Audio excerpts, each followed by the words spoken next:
Почитувани представници на медиумите. Во пресред на новата година и пред завршувањето на првото полгодие во Општинското основно училиште Сандо Масев, Струмица, сакам на ваков начин, преку средствата за јавно информирање, да известам јавноста на Општина Струмица дека програмата за работа на нашето училиште во првото полгодие во целост е реализирана, при што воспитно-образовниот процес протече без никакви проблеми. Задоволството ќе беше уште поголемо доколку условите за работа на учениците и наставниците во подрачните училишта беа подобри за нормално одвивање на тој процес. Тоа посебно се однесува на подрачното училиште во Водоча, во кое денеска се наоѓаме, кое се наоѓа во многу лоша состојба и воопшто не ги задоволува потребните услови за одвивање на настава. Деновиве бев информирана од локалната самоуправа дека пристигнало писмо од родители и мештани од Водоча во кое го изразуваат своето незадоволство од состојбата во која се наоѓа училиштето. Морам да потенцирам дека нивната реакција е на место и е сосема оправдана. Лично јас како директор на Општинското основно училиште Сандо Масев се придружувам кон незадоволните граѓани од Водоча и целосно ги поддржувам. Но би сакала да информирам јавноста дека нашето училиште ги вложува сите можни напори за решавање на проблемот.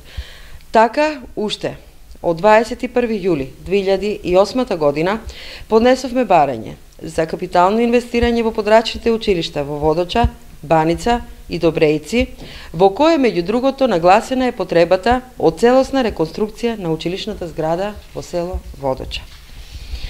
Сите барања, меѓу кои и најновото барање за реконструкција на азбестниот покрив на Централното училиште преку градоначалникот на Општина Струмица, беа препратени до Министерството за образование и наука, но на истите до ден денешен нема никаков одговор. Значи, истото се случи и со барањата за капитални инвестиции во 2009, 2010 и 2011 година.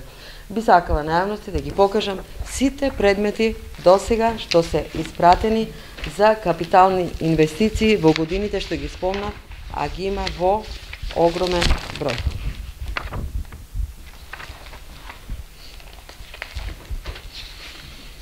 Изградбата на училиштата и реконструкцијата на постоечките се во надлежност на Министерството за образование и наука и останува нејасно зошто основното Општинско училиште Сандо Масев е заборавено во делот на капиталното инвестирање. Јас лично искрено се надевам дека веќе во наредната година ќе се промени нешто и дека ќе бидеме вметнати во програмата на Министерството за образование и наука во делот на капиталните инвестиции и конечно ќе се решат нашите потреби, па и учениците од Водоча, иако се само 14 на број, ќе добијат нова или целосно реконструирана училишна зграда.